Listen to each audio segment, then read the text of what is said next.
Halo guys, jumpa lagi dengan Captain Vincent Aditya. Hari ini saya membuat video dikarenakan banyaknya pertanyaan seputar pesawat Sriwijaya SJ182. Nah, saya akan membahas pertanyaan yang paling sering kali ditanyakan, yaitu bahayakah pesawat tua ketika diterbangkan? Seberapa panjang umur pesawat paling ideal untuk digunakan? Nah, ini pertanyaan yang paling banyak ditanyakan. Banyak sekali orang yang malah khawatir ketika mereka akan terbang dengan pesawat tua.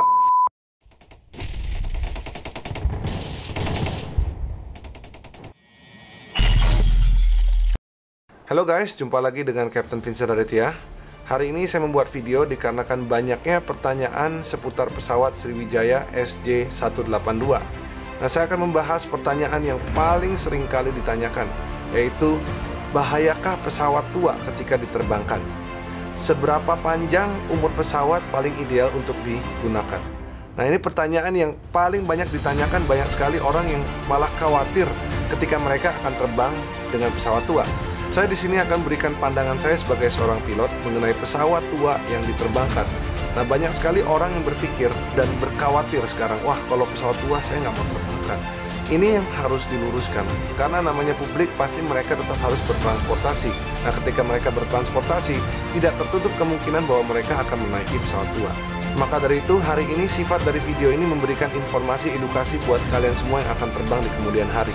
Nah, pesawat dikatakan tua ketika mereka sudah memasuki 50.000 jam ke atas. Ini sudah dikatakan memasuki masa tuanya. Untuk limitasinya sendiri, apakah pesawat tua itu bisa diterbangkan? Jadi tidak ada limitasi di mana pesawat itu harus stop dioperasikan. Pesawat itu sampai pesawat tahun-tahun 1930, 1940 pun kalau memang dia di-maintain dengan baik, masih bisa digunakan. Cuman yang jadi masalah adalah cost untuk memperbaiki pesawat itu. Semakin lama pesawat itu in service, semakin banyak jam terbang, ya otomatis lebih banyak pengecekan yang harus dilakukan. Bukan saja dari airframe-nya, ya mesinnya juga sama. Mesinnya ketika hot sectionnya, bagian dari dalam hot sectionnya harus di-replace ketika sekitar 20.000 jam. Kalau core sectionnya kurang lebih, ya kalau nggak salah, sekitar 25.000 jam. So, airline tuh semakin berpikir ketika mereka harus replace sendiri.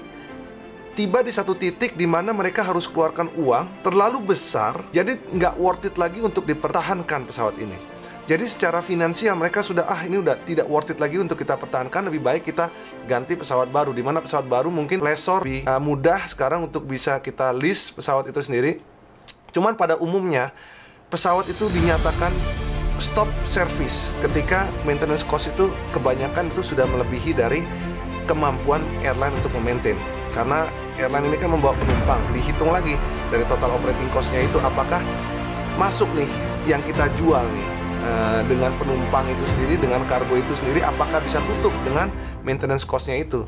Pesawat semakin baru ini semakin efisien, tapi bukan berarti pesawat baru ini artinya tidak akan jatuh, dan pesawat pasti bagus. Yes, most likely pesawat baru well maintained, tapi tidak bisa menjadi satu indikator di mana satu pesawat ini, wah, pesawat baru nih pasti nggak kenapa-napa.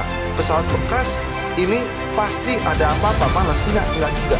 Saya banyak melihat pesawat yang sudah cukup tua, mereka di well maintained. Bahkan saya juga melihat pesawat baru yang ada banyak DMI list-nya, kerusakan ketika kita harus terbang. Ada, saya pernah melihat seperti itu. Walaupun bukan sesuatu yang major, ya. Kebanyakan di line ini sesuatu hal yang bukan yang sifatnya major. Biasanya itu yang minor-minor lah. Kalau major dia pasti grounded, dia tidak boleh terbang. Kita pun tidak bisa ngerilis terbang pesawat itu sendiri. So, perlu diklarifikasi bahwa pesawat tua dan pesawat muda sebagai satu indikator di mana pesawat itu jatuh karena itu tua. Kita bahas, ya. Ini Sriwijaya Air ini, saya bukan pembela maskapai. Sriwijaya Air, kita bisa lihat track record-nya dari tahun-tahun lalu. Mereka selalu menggunakan pesawat mulai dari 737 klasik, mulai dari 737 NG. Sekian lama belum pernah kejadian. Dan banyak juga pesawat yang walaupun baru itu juga ada yang kejadian. Jadi kita tidak bisa memasalahkan berdasarkan dari umur pesawat. Karena untuk terjadinya satu kecelakaan bukan umur pesawat yang dilihat dari banyak sekali faktor. Yang jelas saya tidak akan mendahului pihak KNKT ataupun investigation board yang akan melakukan investigasi, ya. Jadi kalau ada pertanyaan kepada saya sebagai pilot ya, saya adalah frontline di mana saya akan terbangkan pesawat. Ditanya, Kapten Vincent, would you fly old airplane? Jawabannya adalah yes, selama mereka di well maintained. Saya pernah terbang kok pesawat-pesawat Airbus yang tahun-tahun 92, yang MSN-nya cuman 100 sekian itu. Saya pernah terbang kok pesawat tua, nggak jadi masalah. Yang jelas adalah bagaimana dia di maintain. Banyak juga pesawat tua yang di well maintain sehingga kita datang ke pesawat aja semuanya working properly. Pesawat boleh tua, airframe boleh tua, tapi kan namanya avionik, begitu rusak dia ganti. Namanya mesin, begitu ada masalah dia pasti repair. Dan ini bukan main-main, ketika pesawat ini harus di maintain itu mereka sudah punya manualnya sendiri. Jadi simpelnya pesawat ini sudah ada rekomendasi kapan dia harus dicek. Seperti ada A check, B check, C check, dan D check. Dengan A check misalnya harus dilakukan setiap 500 jam sekali. B check harus dilakukan misalnya 6 bulan sekali. Atau C check harus dilakukan setiap 4.000 sampai 6.000 jam. Atau 2 dan 3 tahun. Mereka itu sudah memiliki maintenance program di mana pesawat harus di make sure dalam keadaan safe untuk terbang. So kalau saya disuruh terbangkan pesawat tua, I don't mind, as long as the maintenance is properly maintained. Jadi saya pun akan menerbangkan pesawat walaupun dia umurnya sudah tua. So umur tidak bisa menjadi satu determinasi pesawat itu jelek. Nah sekarang kita akan buka data yang saya punya. Jadi berdasarkan aturan pemerintah, kita bisa lihat ya, KM 115 tahun 2020. Di sini ada batas umur pesawat. Di pasal pertama, kita bisa lihat batas usia pesawat yang didaftarkan dan dioperasikan untuk pertama kali di wilayah Indonesia. Kalau untuk transport kategori, kita bisa lihat umurnya maksimum 20 tahun. Pesawat selain transport kategori, pesawat umurnya maksimum 25 tahun. Lalu untuk pesawat kargo, nah ini berbeda sedikit karena ini tidak ada batas umur usia, tapi akan mengikuti limitasi dari manufaktur, dari flight hour atau flight cycle dari sesuai dengan manufaktur. Helikopter maksimum 25 tahun. Dan untuk batas usia pesawat yang dioperasikan di wilayah Republik Indonesia, ini tinggal disesuaikan dengan flight hour dan flight cycle pesawat udara sesuai dengan manufaktur. Jadi, seperti yang saya jelaskan di sini, bahwa untuk masuk ke Indonesia, pesawat itu batas umurnya maksimum untuk transport kategori adalah 20 tahun. Nah, pesawat ini bisa digunakan selama manufaktur masih mengizinkan pesawat itu untuk diterbangkan. Selama manufaktur masih bisa mengizinkan, maka airworthiness certificate masih bisa dikeluarkan. Tinggal bagaimana mengenai financial cost-nya itu sendiri. Karena kebanyakan maskapai ini, apalagi yang low cost ini, sangat sensitif. Seberapa besar revenue yang harus didapat untuk dapat menutup operating cost pesawat itu sendiri. Jadi gambarannya sudah cukup jelas ya, bahwa pesawat mau tua ataupun muda, selama dia di-maintain dengan baik, dia akan bisa terbang. Nah cuman namanya pesawat muda, biasanya maintenance yang harus dilakukan itu tidak se-ekstrim pesawat yang tua. Tapi selama dilakukan tidak menjadi masalah. Will I fly? Yes, I will fly. Saya tidak akan terbangkan pesawat yang membahayakan diri saya sendiri. Tentunya saya masih punya keluarga di sini. So, gambaran mengenai pesawat tua masih boleh terbang atau tidak sudah terjawab di sini. Semoga ini menjawab pertanyaan teman-teman sekalian mengenai pesawat tua.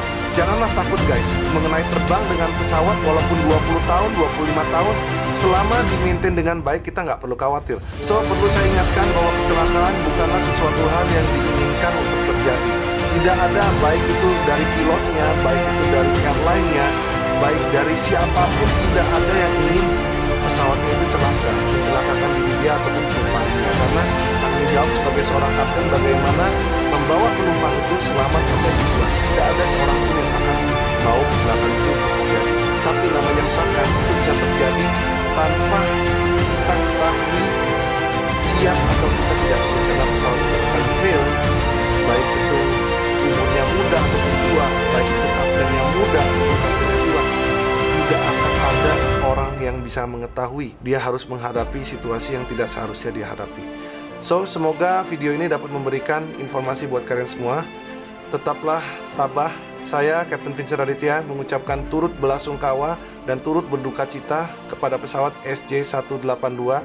Semoga yang ditinggalkan terus diberikan ketabahan. Dan jangan sampai semua orang khawatir dengan aviation, karena bukan berarti satu kecelakaan di sini akan menyebabkan kecelakaan lainnya di maskapai yang sama atau di pesawat yang lain. Itu tidak bisa dikatakan seperti itu. kita bisa berikan contoh seperti ini. Ketika kita terbang, misalnya 10 orang terbang di jam yang sama sekarang, dengan menggunakan pesawat yang sama di maskapai yang sama.